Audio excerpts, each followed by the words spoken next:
I learned about you and your work from a book called Spiritual Awakenings by Dr. Marjorie Wollicott, Right. um, which outlines all of these thinkers and scientists and folks who have the pedigree, of authentic scientists, but nonetheless mostly admit to having had spiritual tendencies, even though some of the people had to put their name as anonymous in the book because I guess it's not fully accepted yet in the academy. But Well, can you I tell? wasn't anonymous. No, I saw that. Can you? And I know the answer for myself, but for the sake of the people watching, can you tell us a little bit about what your spiritual awakening was about, and also what the Olive Trust is? Yes. I don't know whether I would use the phrase spiritual awakening.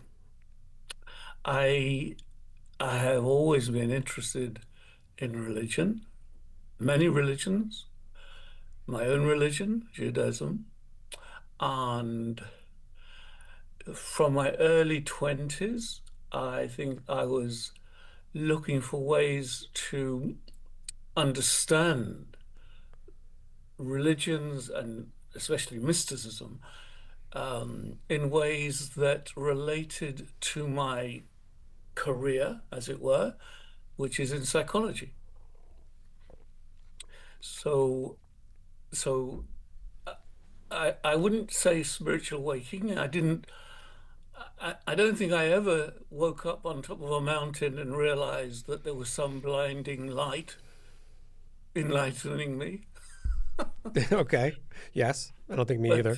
But I had I guess over my many years, there's been a kind of deepening of the sense of what it means to engage with something beyond oneself. We could use the word God, source, whatever word we want to use for that.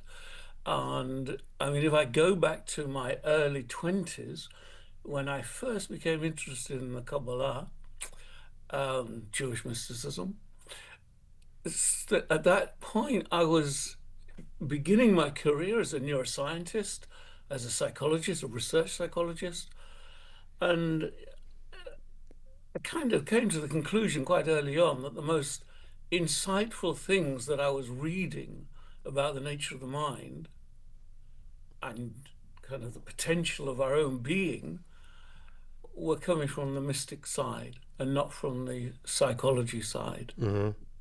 Although at that time, I decided that they should be coming from the psychology side. I mean, this is about the mind. Psychology is the study, many would say science, of the mind and behavior. So, as far as I was concerned, I was being enriched through my interest in mysticism, and as I say, mainly the Kabbalah, which I became interested at that stage. Um, and my orientation was that there was a challenge here.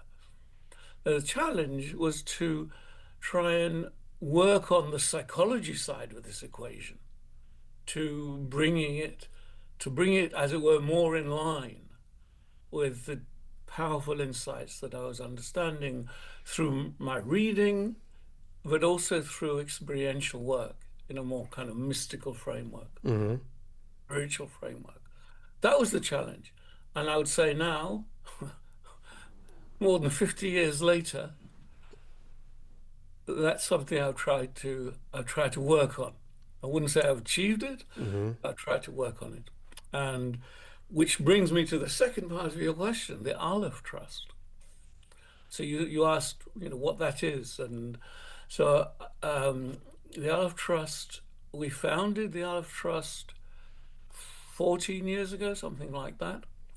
So I had a career at the university. I was a professor of transpersonal psychology, which, again, I'm sure you know, but it's the area of psychology that does take these kind of spiritual and mystical ideas quite seriously.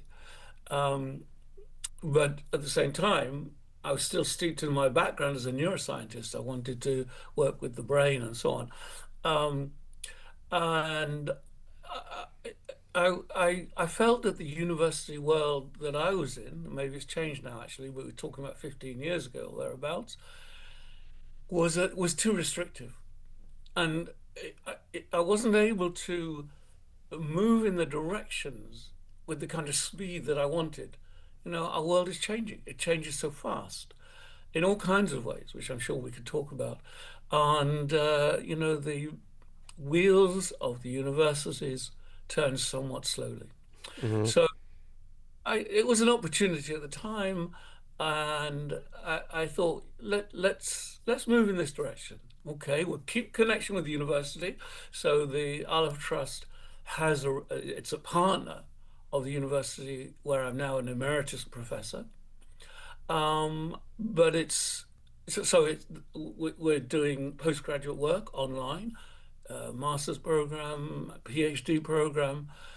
So that is legitimate or accredited. Sorry, that's the right word. Hmm. That is accredited through the partnership we have with the university, but we're not burdened in the way that I felt that I used to be with the baggage of the university. Hmm. You know, it's a relatively small organization, although I must say we've grown a lot.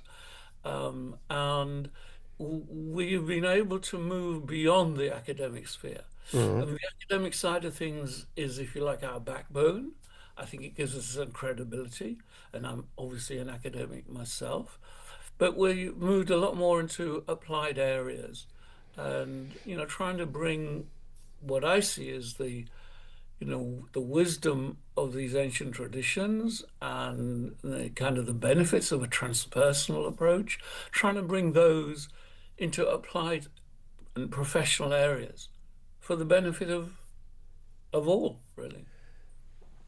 Yeah, when I was looking at your coursework, I started to wonder whether I could take these courses, and it's a very attractive program for, I think, and I think personally that transpersonal studies is the future of psychology. I see a lot of indicators that seem to be pointing in that direction. It obviously may take a long time before that is achieved, but you could tell me better than you would know better. It seems to me that psychology is rooted in spiritual ideas to begin with. And the examples I could think of are DBT. I know is rooted in Buddhist thinking ultimately. And I think that Freud, I don't know if the connection, I think it's debated whether he had a connection to Kabbalah through Jung, but the notion of the id, the ego, and the superego seem very much like the Kabbalistic idea of nefesh, ruach, and neshama. These two competing aspects of the mind, if you will. But would you say that there's a natural sort of like organic connection with psychology and Kabbalah specifically, and the origins of psychiatry and psychology, or am I making that up? Okay, so I think you've touched on a number of different things there. And let me try and unpack them, right? I mean, the question whether the future of psychology is in the area of the transpersonal, that was one thing you mentioned.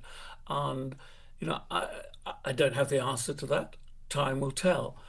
But what I do think is that as a culture, there's some major changes that are taking place. And in a way, we live in a transitional age. That you could date the onset of this transitional age, around the turn of the 19th, 20th century, which does place it in relation to Freud, interestingly, right? So before we go to Freud, I think that our society as a whole is looking for new ways of expressing what is a very deep, profound urge within humankind. And that is the urge to be part of something larger, to recognize the place of meaning, that our lives are not vacuous, that we have a need to belong. And our place of belonging, if you want to put a religious frame on that, our place of belonging is in relation to God. If you don't want a religious frame, I think that our place of belonging is the universe. So this is the transition, and all areas of thought are responding to that transition. Some more slowly, some maybe less consciously, but we will we will develop, we will change. That's what's happening. I mean, globalization, for example, is not just a trivial phenomenon. It's, when those first pictures of the globe of the Earth came back from space, the gem of our planet hanging in the blackness. I mean, it's so profound. And that's about shifting consciousness. That's what we're talking about, right? And so psychology, like all kinds of other areas, is responding to that. So if I go back to the beginning of my career in psychology, which is kind of the early 1970s, when I was very interested in meditation, to give one example, right? I wouldn't have dreamed of bringing that into my academic work. It would, it was a no-no. It was not a, one had to step very carefully. But today it's completely different. Hmm. Ideas of spirituality are very central in psychology, in the areas of health, social ideas of community, and so on. So we are witnessing a big change. That's the first point. Freud, in particular, Freud is a hugely influential character in terms of the sort of changes that I've been talking about. Was he influenced by the Kabbalah? Well, some say he was. But I can tell you for certain that his approach to what became psychoanalysis is essentially built on Jewish foundations. So what I'm saying is whether he was involved with the Kabbalah is a totally other question.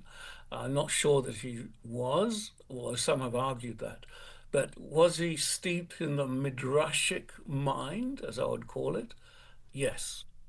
Yes. I mean, his way of getting into the unconscious, as it were, was through free association to get the person to make connections between seemingly diverse ideas. So anyone who knows anything about Judaism knows that this is the rabbinic style. This is Hmm. midrash, as we call it, Hmm. and so Freud, and I think this was intentional. I said before I don't know that he was really involved in the Kabbalah, but I think he did have a sense that there was, gold in the rabbinic approach to ideas. Hmm. That he was able to draw from that and, as it were, secularize it. The question of, I mean, the question where the limits of sort of religion and secularization, where the boundaries there, I think that's a whole nother question. But he certainly, as one writer put it, he transferred the the idea of midrash from the sacred text to the mind, the psyche. Hmm. Fascinating, and important, I think. And I think that fact, or those facts go unrecognized often in the public at large. I don't think that they necessarily recognize a connection between these two things, either currently or in the past. But I think that everyone, I personally think that they would benefit from incorporating more of a quote unquote spiritual approach into their psychology. And I think that studies bear that out. Um, Can I jump in there? yeah, please. Yes, I think there is a growing recognition academically that those roots, those Jewish roots of what Freud was bringing into Western culture, that that those were major, that was a major source for him. All right. Um, uh, Freud himself was an expert at covering his tracks. And I think that he did not want, and you've got to think about this in terms of time and place. Sure. We're talking about, early, the end of the 19th, or very early 20th century in Austria. And of course, there was a huge amount of anti-Semitism in all kinds of ways. And he was very concerned that his work should not be seen. as Jewish, and he wanted it to be seen as scientific, and a lot of his writings conceal some of the more religious dimensions. But it's very interesting his relationship with Jung. I mean, Jung, you mentioned Jung. Um, I mean, there was a falling out between the two of them, which is quite famous. But essentially, Jung was the character who, as it were, translated the fundamental insights of psychoanalysis into the realm of spirituality and mysticism, especially. Right. He seemed much more overt about it, his connection to it. Yes, and when you mentioned the Kabbalah, because you were asking, was Freud influenced by Kabbalah? When we look at Jung, I think there's no question. There's no question. In fact, you may have come across it. There was an interview that Jung gave to a journalist. I think he was 80 at the time. And at one point in that interview, he says that the Maggid of Mezrich, uh, a Hasidic master, Jung said that he anticipated my entire psychology in the 18th century. I didn't know that actually, but that's fascinating. It's a very interesting, yeah, that's on record. And the fact is that Jung had a whole, major visions involving Kabbalistic themes. And again, if you're, I mean, anyone who's looked seriously into Jung will know that one of the major sources of his insight was alchemy. And the alchemy was itself majorly influenced by the Kabbalah. So, these paths of connection are interesting and sometimes worth following. There are dangers of falling into a rabbit hole, but I think in terms of understanding, you know, the sort of deep forces that formed our, as it were, Western culture, these connections are really important. So you wrote a wonderful piece in the International Journal of Transpersonal Studies called "Reveiling the Revealed," and I have, I was really sort of taken by it, I really thought about it, and I have a number of questions on that, if that's okay. Sure. Um, so, in one part, you say the Zohar conveys its conception, the Zohar being the quintessential Kabbalistic work, probably. So it conveys its conception of such higher mystical states of consciousness using the imagery of awakening. Those who are unable to gaze into the concealed levels are asleep. And the path toward awakening entails complex hermeneutical and intellectual work. To awaken is to become alive to the levels of meaning inherent in the veiling and to grasp the imperative to reveal the revealed. So there's so much in that, right? So I don't think it's uncommon for, the metaphor of being asleep, is being unaware of higher consciousness and whatnot, that we understand. But what does it mean that there's an imperative to reveal the revealed? Isn't the revealed the goal? Don't we want the revealed to remain revealed? Firstly, let me say that the reason I wrote that particular article was to emphasize the importance, as I see it, of what I can best call intellectual mysticism. Yes. I think, there has been a renewed interest in spirituality and mysticism in our time. And often, the emphasis is on experience, Mm-hmm. and and it can be intellectually somewhat simplistic. Mm-hmm. I don't mean to be unduly critical, That's right? okay. But I think there is that tendency in this reawakening of the spiritual in our age. Yes. So I thought that there should be a kind of rebalancing towards understanding not just the role of the intellect in reading texts and stuff, which of course is important, but I think the Kabbalah, more than that, is as I said, and you quoted, the sort of hermeneutic style which itself connects to the midrash that we were talking about before, actually. The hermeneutic style is is the mystical path. It's not like I'm going to read something and then I'm going to sit on my crossed legs or whatever and get into a wonderful experiential state. Hmm. But actually, the intellectual process itself for the Kabbalists is a way of reaching a higher state. And I wanted to convey that because I think it's timely to make that point. Okay, the particular point you talked about, reveiling the revealed, I mean, it's a little bit poetic or whatever, so excuse that. No, I like it. It's okay. I mean, this comes from the Zohar itself. But I think there's a quote, I can't remember the quote now, I probably quoted it in that article, where it's saying that, you know, I mean, the Zohar is really all about trying to see the structure that's underneath the sacred scripture, the Torah in particular, right? So for the Zohar, or the author of the Zohar, then, the Torah is clothing to something more fundamentally important, which is the nature of the divine. Hmm. In Kabbalistic terms, the structure of the Sefirot and the paths of wisdom and so on. So that's a whole esoteric idea, which maybe we'll unpack, but just to take that as read at the moment. So the Zohar is trying to say, okay, here's a text, here's something in the Torah. Let's delve further into it. Let's play with it a bit. Play is very important, and and we can see actually there's something deeper going on in this text. Hmm. Then the Zohar itself says that's not enough.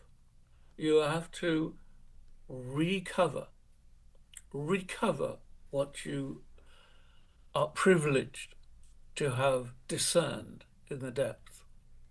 It's interesting, isn't it? The word recover in English, what does it mean? Well, Cover. think about health. Yeah, if I recover, all right, I mean, you had in mind immediately is recover, to put another cover on or whatever, to recover. But why does that term also mean to be healthy? I've Good. been ill, I recover. What's going on there? So, the way we use language, I think, is very important. And that itself is a very Kabbalistic point as well. The meaning of language and the etymology of words, hugely important. So there's something going on there. I mean, in other words, if there is something of a deeper insight, Hmm. then our duty, from the point of view of the Kabbalah or the Zohar, is to, yes, to transmit it, but not in its, as it were, uncovered fullness. Yes. There's, I don't know, you probably know the Zohar, I can imagine. It's a very famous parable in the Zohar about a beautiful maiden, Hmm. beautiful lady. So this princess is in the palace, and this man, is outside, and so he's very distant from her. And then the parable goes through different levels um, of getting into the palace, Yeah. getting closer to the princess, ultimately be kind of unified, being one with the princess. Now you might say, well, okay, that's the end of the story. Isn't it a beautiful story that the princess is some aspect of the divine, and to gain access and to be intimately close to the divine, that's the goal. But that's not where the story ends. The story ends by going back to the initial, Hmm. where he was standing outside the palace. And the story ends by saying, now he understood what was going on there. In other words, there is this need to recover. And to put it into psychological terms, which is what as I work as a psychologist, the whole emphasis on concealing and revealing, which is absolutely central motive in the Kabbalah. It's like the conscious and the unconscious. You know, obviously the unconscious is concealed. I mean, you mentioned Freud before. It's a clear parallel, right? So you know, we're trying in this sense we're trying to get access to the world of the unconscious. Mm-hmm. Our our potential is bound up with the world of the unconscious. But consider a dream, for example, right? So this is classic Jung, Freud, whatever. It's in mystical traditions as well. So you have a dream, as the Talmud says, you know, if you don't open the letter, a dream is like got that wrong, haven't I? A letter that's not been opened. You've got to open it. You've got to go into it, right? But the it's not always necessary to interpret everything. It's like, psychologically speaking, flowing and playing with the subtle content is the way to enrich oneself. There are Mm-hmm. dangers in thinking, I've just uncovered this. Oh, I know what it means. I dreamt of whatever it was. I thought about it a bit. Oh, that's it. Now I know what it was.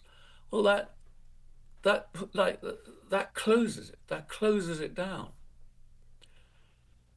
If you work with that part of the mind that is playing, that is flexible, that is midrashic, then you you see greater richness in things. Mm-hmm. So Revealing the revealed. yeah, or It's, I mean, in that article, I also talk about the Islamic and the Sufi tradition. mm-hmm. A lot of interesting material about what the veil. And of course, we have it in the idea of the temple or the Mishkan, the tabernacle. What's a veil? You Yes. know, the word for veil in Hebrew. Let's go into a little bit of this. So there are certain letters in Hebrew which are known as double letters. They have two different pronunciations, right? So the word for veil is totally made up with these double letters. If anyone, I mean, if you know, the word is parochet, Mm-hmm. veil. They're all double letters. Why? Well, clearly, a veil has this twofold aspect. The veil conceals and it reveals. Right. And so there's a deep mysticism here about what a veil is. And as I say, that's the Sufism has a lot to say about that. Comes into the Kabbalah as well. I mean, the interchange between Sufism and Kabbalah, actually, historically, that's very interesting. So I think that is the way that I have personally, you know, in my own spiritual quest, right, which also comes through the Judaic path. Um, for us, mostly it's through prayer and contemplation, right? That's where a lot of the development comes from. At the same time, we do have an element. I think we have an Eastern element that gets underemphasized often, um, which does have a meditative aspect. It does have a non-attachment aspect. It's just not as overt as maybe in some of the Eastern practices. And I say that to set up. Leading to a question, which I had a conversation recently with a friend and teacher who leans more towards the Eastern way of things, right? And we were talking about this is really a psychological question, but he was talking to me about making progress in a certain area of my life that I would like to make progress in, and he's like, you have to be more non-attached to the outcomes and use a more Eastern approach is basically what he was saying. You have to like empty yourself of all your thinking and your active mind and all that and allow things to flourish on their own. And in some ways it strikes I guess, the Jewish mind as counterintuitive, the opposite of maybe of what you're supposed to do. But at the same time, it sounds like a very good idea. Um, but his main point was, you've read about these ideas, you know them already. Your intellectual mind knows you shouldn't be doing X, Y, and Z thing, and therefore you've already proven to yourself that it's not sufficient. You need another path to break through this problem. And so my question to you is, based on this, the intellectual mysticism concept, which I'm very drawn to, does it have limitations along those lines? Does the intellect fail at a certain point? It reminds me of something that Elie Wiesel once said. This was a program on the TV many decades ago, whenever. And he was asked, it was about different religions. And he was asked, these other religions like Buddhism, Eastern religions, that the idea of silence is a great goal, now through meditation or whatever. So and then you look, if you go look at a seminary, a yeshiva, in Judaism, and it's a lot of noise. Yeah. Is there a place of silence? And that's what he was asked. And he said, he thought for a moment, he said, our mystical tradition is full of silence, but we don't talk about it.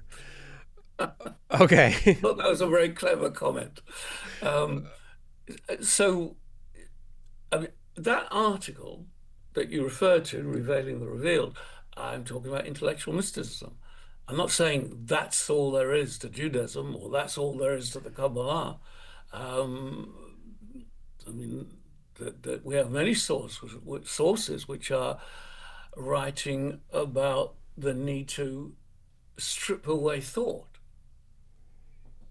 uh, and try and get to sort of translating it, trying to get to the roots of thought. Where does thought arise from?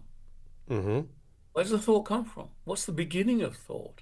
And Kabbalists wrote about that kind of thing. And of course, what they're really saying is the root of thought is a kind of silence, the stillness in which thought arises. So, is there a difference between Eastern traditions and Western traditions? That's a very big question. I mean, but the idea that, and through Christianity as well, the idea that there is somehow not a place for the kind of meditative stillness that is encouraged in Eastern traditions, that's not a correct idea. Right. The issue is a question of different paths and different ways of working.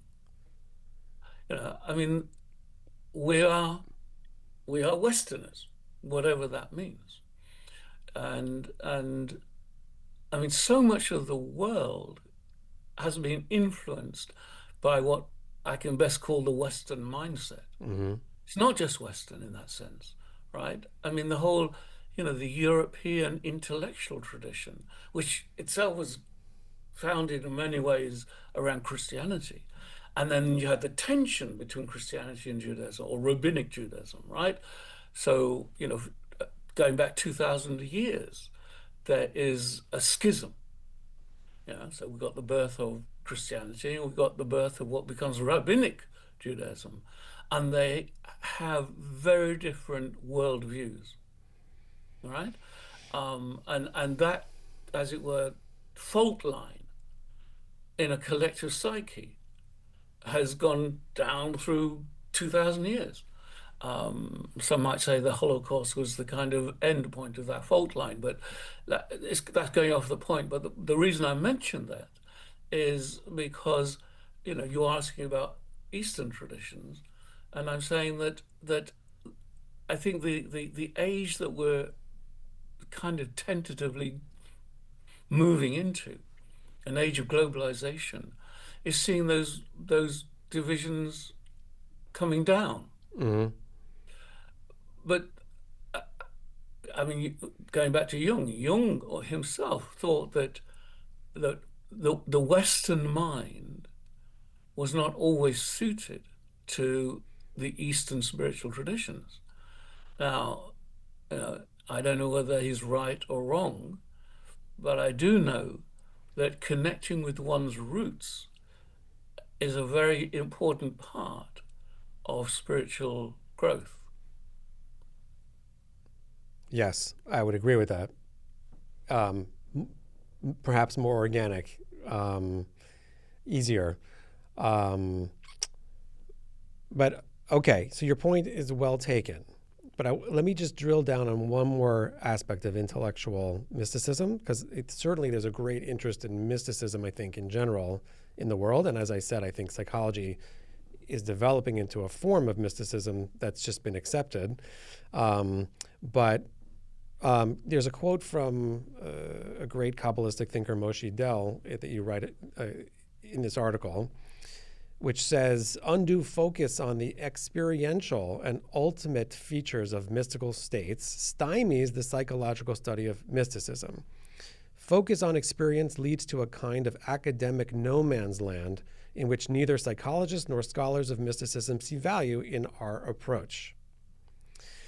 That's interesting for a variety of reasons, because I think that experience is held as like the paragon of the mystical path. Like everyone's looking for the feeling, they're looking for the end point, the enlightenment, the arrival, whatever you want to call it. The reason we're doing all this meditation is to experience something profound, right? So, are you saying, or is he saying that it actually stymies the process? Is it something not worth pursuing?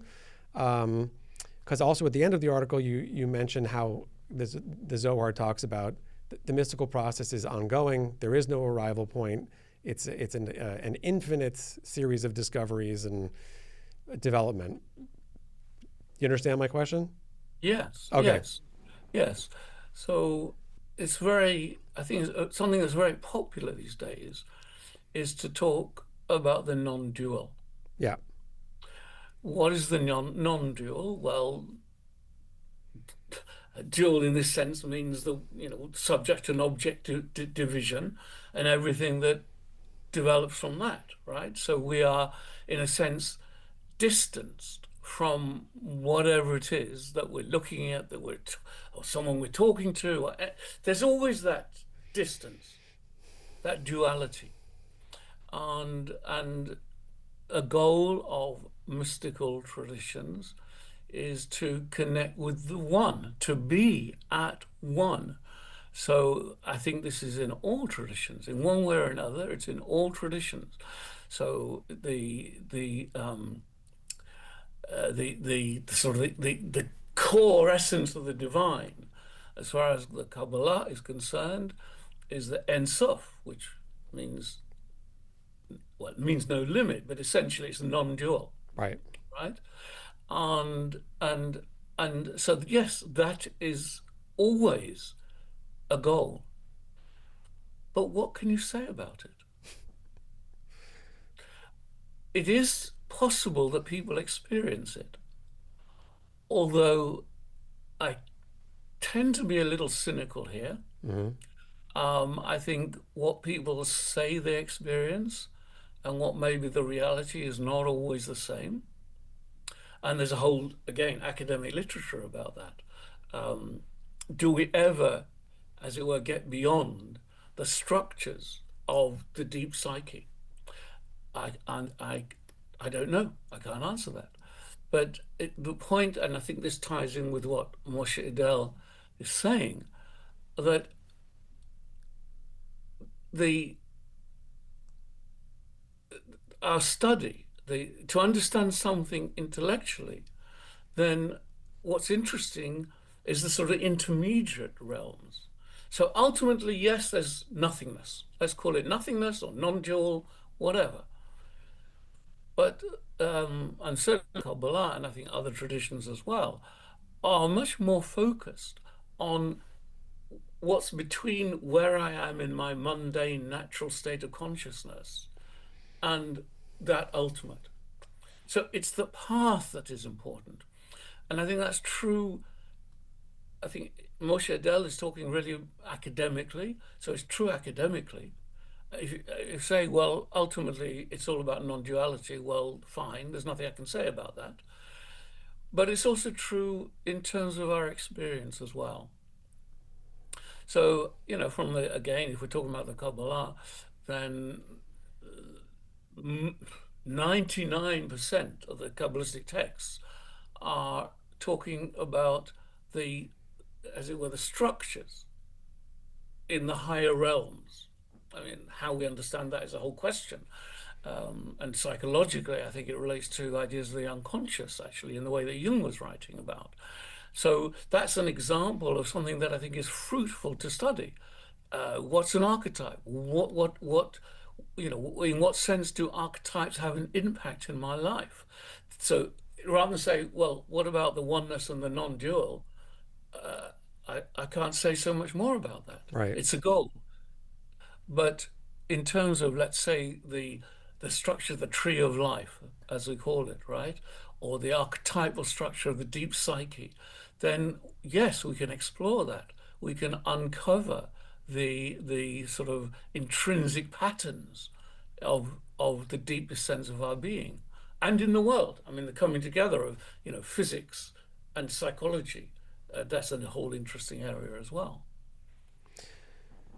I wish I had more time, as this is very interesting and very edifying, and a whole different take on how had up to now been conceiving of Kabbalistic study. And so it's very validating on many levels. So I thank you for that. But I have time for one more question, and I hope we'll have a chance to speak again in the future. So it's this. Is this therefore for everybody? It seems as though that only like the true intellectual is going to be able to participate in this kind of contemplation. It's almost like the Zohar and other Kabbalistic texts are like setting up this very difficult entry point where if you can't comprehend all these complexities, we're sorry, but there's just no way for you to access this. And, I don't know. Maybe that's where the whole Hasidic movement comes in and with its simplicity. But Exactly. okay. But so is this only for an elite band of scholars, or how does it affect humanity in general? So the Kabbalah in its classic forms, although again you mentioned Hasidism, which is interesting as well, but the Kabbalah is elitist. I don't think there's any question about that. And the issue is not about elitism. Well, maybe it is to some extent. I mean, for example, it's thought the Kabbalah is hugely chauvinistic. I mean, it's very male oriented. So, we could criticize in that sense as well. And I'll come back to the point, but let me just say in passing here that I think it's the responsibility of any age, of those in an age, to make the traditional ideas, to update them and make them relevant. So, for example, on the feminist side, to not to say, oh well, the ancient ideas are sacrosanct, we can't touch them, we can't change them. No, I mean the Kabbalah has evolved over the centuries, and it needs to evolve in our day as well. I mean, I would say that connecting with psychology is part of that evolution, actually. Mm-hmm. But so that's a bit of a tangent. So let me come back to the point about elitism. Yes, I think that the path of Kabbalah is it's what we've already said, intellectual mysticism, working with profound ways of connecting ideas and really penetrating into ideas. That's central to the Kabbalah. And I think it's formative for the Jewish mind historically as well. Okay. But that's not the same thing as saying that someone who maybe doesn't have that acumen, that sharpness of mind, is, as it were, abandoned. And again, that's why the Hasidic movement developed. The person, it says the word, the problem we have is the word elitism is kind of viewed negatively, right? It's tarnished. But here we're talking about what it is to be in relation to source, to the highest, let's say that. And I'm not saying, and I don't think the Kabbalah says, that if you don't engage with this intellectual practice, you can't be in touch with the highest. It's not saying that. And that's exactly what the thrust of Hasidism was. That's why it arose. So, but I think what we're saying is if your mind is such that you want to look at this in these kind of deeper ways, this is the way in which using the mind brings about higher states or whatever you want to think about it. Hmm. And so I think we're mixing up two things. One is an individual's potential, and we all have that potential. The other is what it means to be engaged deeply with intellectual work. The famous story you'll know, when Zusha got up to heaven, and he said he died. He got up to heaven, and he's being quizzed, and God says, "Look, I didn't require you to be Moses. I needed you to be Zusha. You need to be yourself, true to yourself." And so that's the real point. I hear, and that's an important point, and hopefully is inspiring to people, that to become fully you is ultimately the goal, and there are multiple pathways seemingly to achieving that. But Yeah. thank you, not for your time, but also for your work. And I do hope people will go and check out the Alef Trust, and Yes. which we will link. And I wish you great success in your work going forward. I think it's really valuable. And it was really a pleasure to speak today. Thank you. And can I just mention that if anyone is interested in this area, I'm running a course on the Kabbalah and the psychology of consciousness through the Shift Network. So that's another link for people to connect with. I'm going to check that out myself. But okay. Thank you. Thank you for taking the time, and I hope to speak soon. Thank you so much. Bye now. Okay. Bye. Take care. Bye bye.